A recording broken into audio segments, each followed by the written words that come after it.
Okay, people of the world, how is it going? I wanted to share a little bit about the current astrology and what the fuck is going on in the world. So I wanted to talk about this new moon / solar eclipse that we have happening in the sign of Sagittarius at 12 degrees of Sagittarius is where the new moon and eclipse will be exact. It's happening on December 4th, really early in the morning. So December 3rd at night to the 4th in the morning is the time when the energy is gonna be the strongest. And with this new moon, new moons are generally a time of new beginnings. It's planting new seeds of intention, something that you're wanting to grow. But with this new moon, since it is an eclipse, and in order for it to be an eclipse, it has to be together with one of the nodes of the moon, with the nodal axis, and it's together with the south node.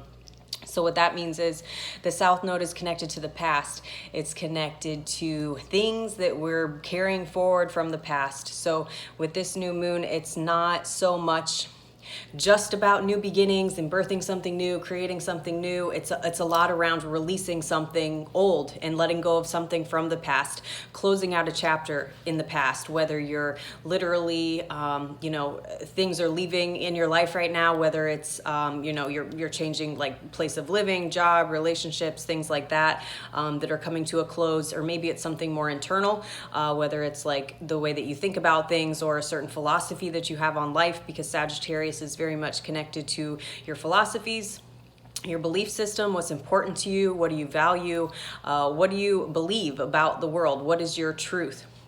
It's a fire sign, so it's connected to like your passion and what ignites the internal flame, what fires you up about life, like why are you excited to be here. Sagittarius is the sign that comes after Scorpio. Scorpio is the deep dive into the psyche, into the subconscious, into all the shadow material and doing this like dark, heavy, transformative work. And then Sagittarius is the release after Scorpio. It's the growth, it's the expansion, it's okay.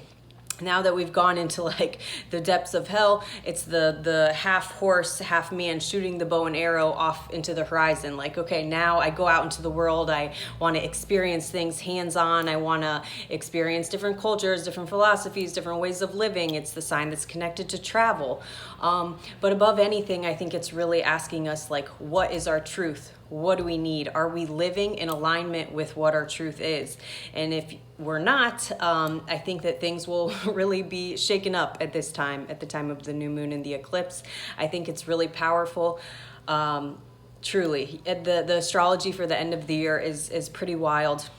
So I wanted to touch on some of the other aspects that we have going on, which is one of them being Saturn square Uranus. So this is an aspect that we've been having go on all year, these two planets squaring each other. And the last time this happens is in December, in this month, towards the end of the month.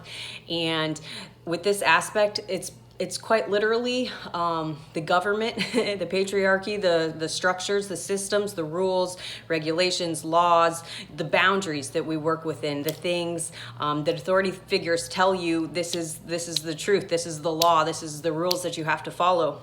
So it's this energy, Saturn, making a challenging Uranus. Uranus it's the collective, it's the people, it's a new way of doing things. It's breaking free from the old systems, the old structures. It's questioning things. Uranus is the rebel of the zodiac. It wants to revolt and to innovate and to create new structures and new systems that are actually supporting the people. So we can see this. I mean, we've been seeing this go on for a long time, right? But these two planets squaring each other, this energy is building, and then again at the end of December will be the last time that they square, like the exact square. So the energy will be really strong. But yeah, we can already see this kind of taking place. The government saying that they're going to do more restrictions, and it's going to be the most intense restrictions that we've had. They say a lot of things, but I think with this square, it's really time for the people to wake up and to stand up for their rights and to stand up for what they believe in and what matters. And ultimately just freedom, like autonomy, is very much connected to the Uranus energy. So we have that aspect, like simmering, like cooking in the background. And then we also have Venus coming together with Pluto. So this is a really big one. Venus is going to go retrograde, and it's also going to come together, like touch Pluto and then go back. It's going to do this 3 times, and the last time is going to be into next year. But the first time is on the December 11th, just a few days after the new moon and eclipse. And Venus is in Capricorn, right? So Venus is the sign of relationships, really relationships and partnerships and love and your values and how you spend your money, how you use your money, your time, your energy. Venus is asking us when it goes retrograde, when any planet goes retrograde, it's asking us to review things, to do a deep dive and really review what is important to us. With this one being, with it being Venus, the planet that we're speaking about, we're going to be reviewing relationships in a lot of ways. And Pluto, you know, coming into conversation with Pluto, like Venus coming together and touching Pluto. Pluto is the lord of the underworld. It's the lord of the hell realms. Pluto is the planet that wants transformation. It wants you to go deep and really look at how you're living and the shadow material that could be coming up in relationships, the patterns, the cycles that you're in right now, and really evaluating, like really taking stock if the partnerships, you know, it could be business partnerships, it could be intimate relationships, it could be friendships, but I would say the focus is mostly on relationships and what you value, how you show up in relationship, how you value relationship, how you do that dance with another. And with it in Capricorn, it's very, it's not so emotionally involved, like it's not so emotionally charged. With it in Capricorn, it's a very kind of clear cut energy, like a very dry, matter of fact, kind of coming to the conclusion of this is what I need, you know, this is what this relationship is giving me, this is what I need. If they're not congruent, if they're not in alignment, then things will be like swiftly cut away.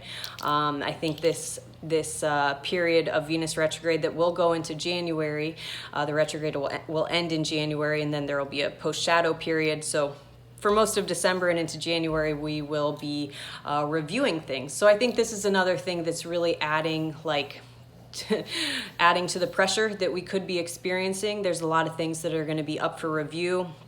Eclipse season always brings a lot of changes, and life pivots, going in a new direction. Eclipse season is really potent, and it generally takes a few months for that energy to unfold. So, and with this particular eclipse that we're coming up on, with it being in Sagittarius, it's also conjunct the great attractor. And so I feel like we have so many different trajectories available to us right now. We have so many different paths that we can choose from. We have so many different directions that we can go in. Maybe it feels like there's a lot of things up in the air, like you're trying to get clear on what you want or what direction you want to go in, but there's like so many things up in the air. It's can be a little hard or a little confusing to know which path to take, and just with this energy, I feel that there are so many, there's so many trajectories, there's so many paths, and it's like choosing the one that is in most alignment with you, you know? So if there's like a bunch of different paths that you can choose or different directions you can go in, it's really going inward and feeling like what is right for you now, because I think we've changed so much this year. We've grown so much, we've healed so much, we've transformed in so many different ways. And I think that we really need to connect with our truth, with our personal truth, you know, that again, the Sagittarius energy, like what does it mean to you? What is the purpose of being here? What does it all mean? What is your truth? And are you living from that space? So I think this is kind of a wake-up call. It's like an awakening for people to look at how they're living, and then to make the changes that they need so that they feel like, you know, their beliefs, their internal world, the things that are important to them, they're in alignment with that. You're doing that, you're living that in your day-to-day world. And so again, with it being conjunct, this new moon, this eclipse conjunct the great attractor, I feel like we do have the ability to like connect with a new timeline, a new trajectory really quickly. Like there's so many available to us, and we can just like, okay, swift cutting away of what I don't need anymore, cutting like a breaking free from something in the past. Since it's with the South Node, we're like tying things up, and you're choosing, you know, which path you want to jump on, which trajectory that you want to take. Yeah, it's a powerful time. So I hope that this is helpful and supports you in some way. If you'd like to do an astrology reading with me, we can go through your chart. We can see where this new moon is happening, where the eclipse will be in your chart, what the current transits are for you, just kind of better understand the energy that you're personally working with and the time period that you're in. So you can go to my site at cosmicguidance.online and book a session with me, or you can send me a message on here. But yeah, I really hope that that helps you and supports you in understanding this energy and working with this new moon / eclipse in the best way that you can. So, all right, lots of love to you people. Thanks for being here.